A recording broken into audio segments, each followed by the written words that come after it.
Okay, guys, so we're going to finish up the last of the lecture material on blood spatter. And the next type of pattern that I want to talk about, and I actually fast forwarded a slide, so we're going to go back to this, but are transfer and contact stains. So the definition of a transfer or a contact stain is a pattern caused when a bloody object touches a second surface.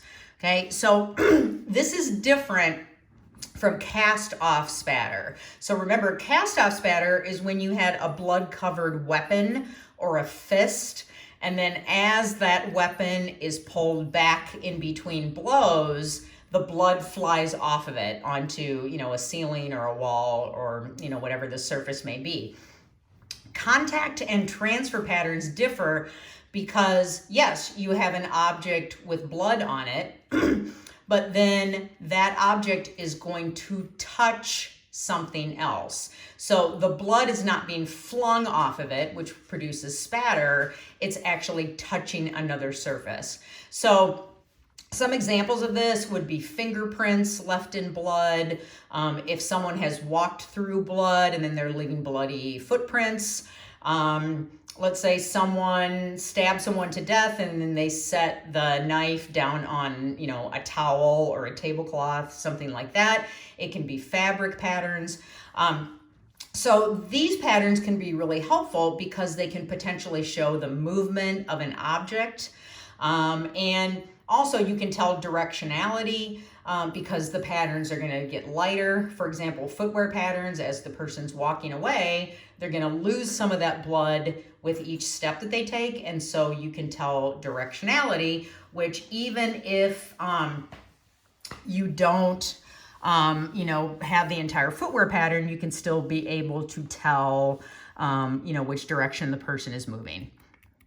Okay, so here's a perfect example of that. So here we have part of a bloody shoe print. Now, in this sense, we can see the front of the shoe, so we can obviously tell which direction the person's walking. But let's say we didn't even have that. Let's say you had maybe that much of it. If there's another shoe print, because the blood is going to be lighter, you could still tell the directionality.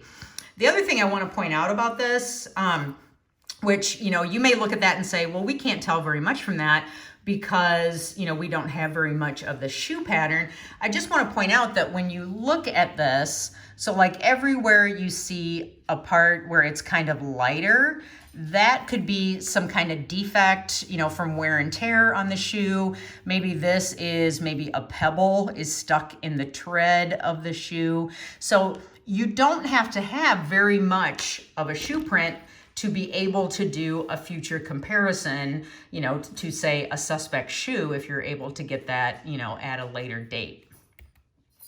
Okay, so here's some other examples of transfer stains, contact bleeding, maybe the offender cut him or herself and then they touch something, swipes, smears, a person's grabbing at something or, they lean against a surface. That can be a wipe or a smudge. All of those are types of transfer or contact blood stains. Pools, I'm actually going to talk about separately. Okay, so flows and pools. So a flow is just exactly what you think it sounds like. It's where you have a bloodstain pattern where there's blood and it is flowing due to the pull of gravity. So if it's an active flow, that means that the person's still alive and there is blood flowing from an actively bleeding wound. If it's a passive flow, it means that the blood is deposited onto some type of surface that is not level, and so gravity is acting on it. So perfect example of that were those large drip marks that you would see with an arterial spurt. But, it also can be just like one drop of blood. Eventually gravity is going to act on it, and if it hasn't clotted yet and it's still liquid, then it's going to be a flow. So flows can be very informative because They could potentially show you, was the body dragged before this blood clotted? It will show, movement of bodies or objects if the flow is interrupted. So that's one way it can be really informative. Okay, so here we have, this is actually a close-up of a couple of drops of blood that are on one of those kind of old-fashioned sinks, that's kind of rounded. And so, yeah, eventually gravity's going to take a hold of that blood stain and it's going to flow down this way. Okay, pools are when blood collects, and they differ from flows because they are in a level area. So gravity is not acting on them. One of the things that you can potentially tell from pools of blood is, and I want to emphasize, a very approximate estimation that has elapsed since the blood was deposited. Okay, so we know from our blood lecture, right? Blood has clotting factors, it has platelets, it doesn't stay liquid. Remember, it's a very viscous liquid and eventually it clots. So one thing I want to caution, because I know I have a bunch of people going into law enforcement, is you don't want to put definite time frames, okay? If you get to a crime scene and the blood is still wet, obviously that tells you, okay, this was pretty recent because the blood hasn't dried yet. But I had a colleague of mine when I worked in Illinois who actually got raked over the coals on the witness stand by a defense attorney. And this guy was a detective with a sheriff's department, Cook County Sheriff's Department. And he stated in his report that the blood was tacky. Okay, and what tacky means is it's kind of sticky, like it's not fully liquid, but it's starting to clot and congeal. And the defense attorney was like, well, what does that mean? Is it an hour? Is it 2 hours? Where were you trained in, identifying time frames with blood clotting? And so, he kind of made him look really stupid on the witness stand. So you want to be very, approximate with that. The other thing is that it can be affected certainly by medications. So maybe some of you have grandparents that have AFib, or maybe they've had a stroke and they're on a drug that contains Coumadin. Coumadin is a drug that keeps your blood from clotting, and so it reduces the chance of having another stroke. But if a person is taking Coumadin, it's going to take a lot longer for that blood to clot. And so different medications that people are on can affect how long it takes for, a pool of blood to dry. So it has to be a very approximate time frame. One term that is specific to blood is the term skeletonization. Okay, and this has to do with the fact that, yep, blood is full of all of those clotting factors, and we know it's going to clot and coagulate eventually. So, blood doesn't just dry. Obviously, it contains a lot of water, and so, yes, the water is going to evaporate, but it's not going to evaporate like if you just spilled, water onto a tabletop. Eventually, that's just going to evaporate. Blood, when we think of blood drying, we refer to it as skeletonization. And what that means is that the blood is going to start clotting and coagulating and becoming solid where it is at the thinnest. And that is always at the edge of a stain. So I wanted to show you, okay, well, here's one diagram before we get to the experiment. This is an example of a pool of blood in a parking lot. Okay, and obviously it's pretty red, so it's pretty fresh, but you can see along the edges here, it's starting to turn more of a rust-colored brown, and that means that the blood is starting to, dry, coagulate, skeletonize. That's what we mean, and it always happens at the edge of a stain where it is the thinnest. So here's a little experiment that we just did in the lab at Kirkwood. So took a couple of drops of blood and just let it sit on a surface for, about 20 minutes.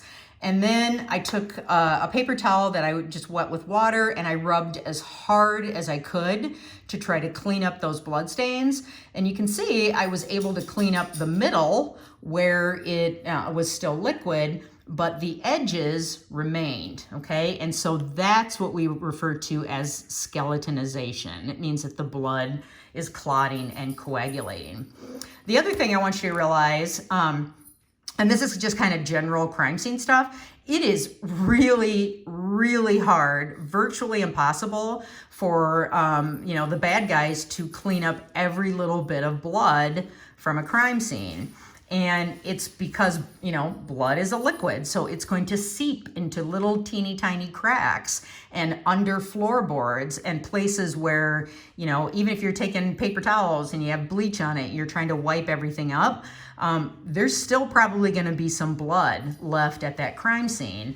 And once blood dries, it's stable, potentially forever. So when we go through anthropology, in fact, we're going to watch a case where, this victim had been dead for several years, and they were able to go back and find the place where she was murdered simply by using luminol and then DNA, because the guy could not clean up every single trace of blood from that scene.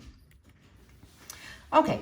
I think this is the last pattern we're going to talk about. So a trail pattern is blood that is being dropped passively. Okay, so it's not being flung, it's not going to hit, typically at an angle. It's seen when a suspect has cut him or herself and the blood is just dripping off of that injury, or the person could be holding a blood-covered weapon and the blood is just dripping passively off of it. Now, this can be useful because if that person is starting to move away from the crime scene, but they're still holding on to that bloody weapon, well, guess what? Then you can just follow the tails and follow the blood trail.